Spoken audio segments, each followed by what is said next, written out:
Part 3, Rikki-tikki-tavi.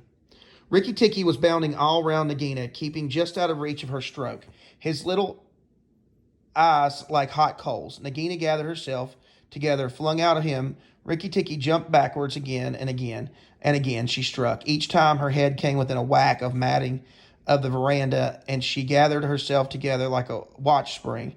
Then Rikki-tikki danced in a circle to get up behind her, and Nagina spun around her to keep head to head, so that the rustle of her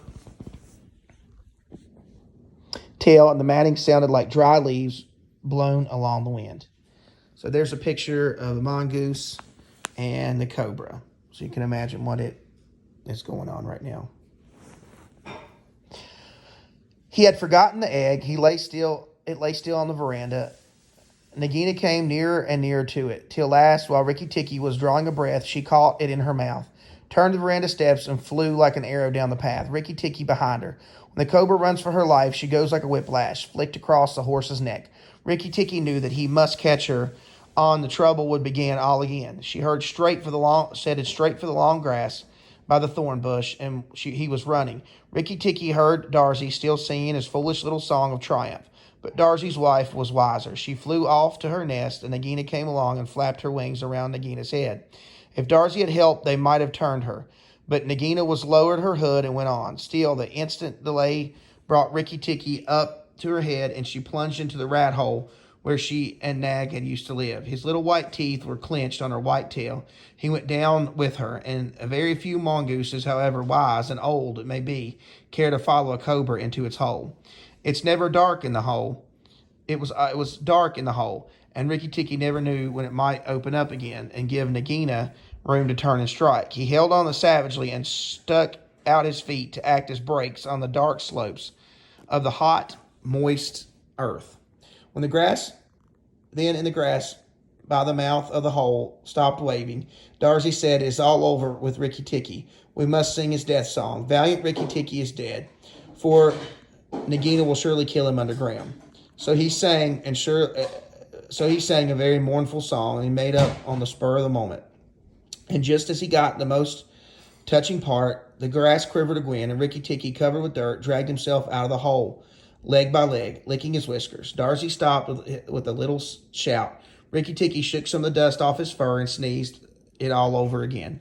He said, "The widow will never come out again." And the red ants that lived between the grass stems heard him and began to troop down after one another to see if he had spoken the truth. Rikki-tikki curled himself in the grass as he slept where he was, slept till late afternoon, for he had done a hard day's work. Now he said when he awoke, "I will go back to the house and tell the coppersmith Darcy, and he will tell the garden that Nagina is dead." The coppersmith is a bird who makes a noise exactly like the beating of a little hammer on the copper pot. The reason he is always making it is because the town crier every Indian garden and tells the news of everybody who cares to listen. As Rikki-tikki went up the path, he heard his attention, notes a tiny dinner gong, and said, "Ding dong tock. Nag is dead, dong. Nagina is dead, ding dong tock." And that set of birds in the garden singing and the frogs croaking. For Nagina used to eat frogs as well as little birds. When Rikki got to the house, Teddy's mother, she looked very white still, for she had been fainting. Teddy's father came out and almost cried over him.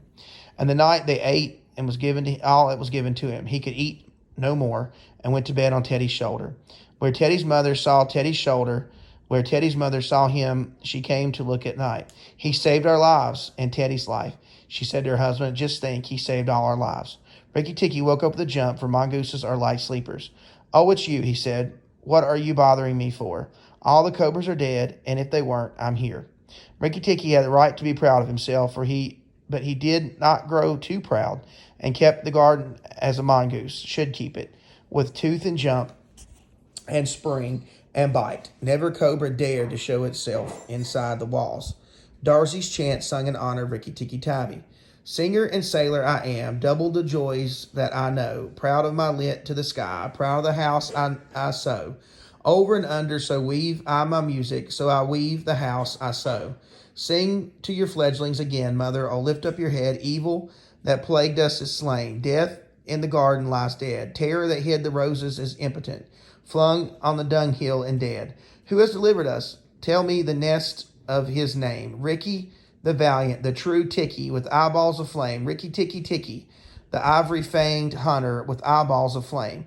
Give him the thanks of the birds, bowing with tail feathers spread. Praise him with nightingale words. Nay, I will praise him instead. Here I will sing you the praise of bottle-tailed Rikki-tikki with eyeballs of red. Here Rikki-tikki interrupted, so the rest of the song is lost. And there is a picture of the author, Rudyard Kipling, who also wrote the Jungle Book.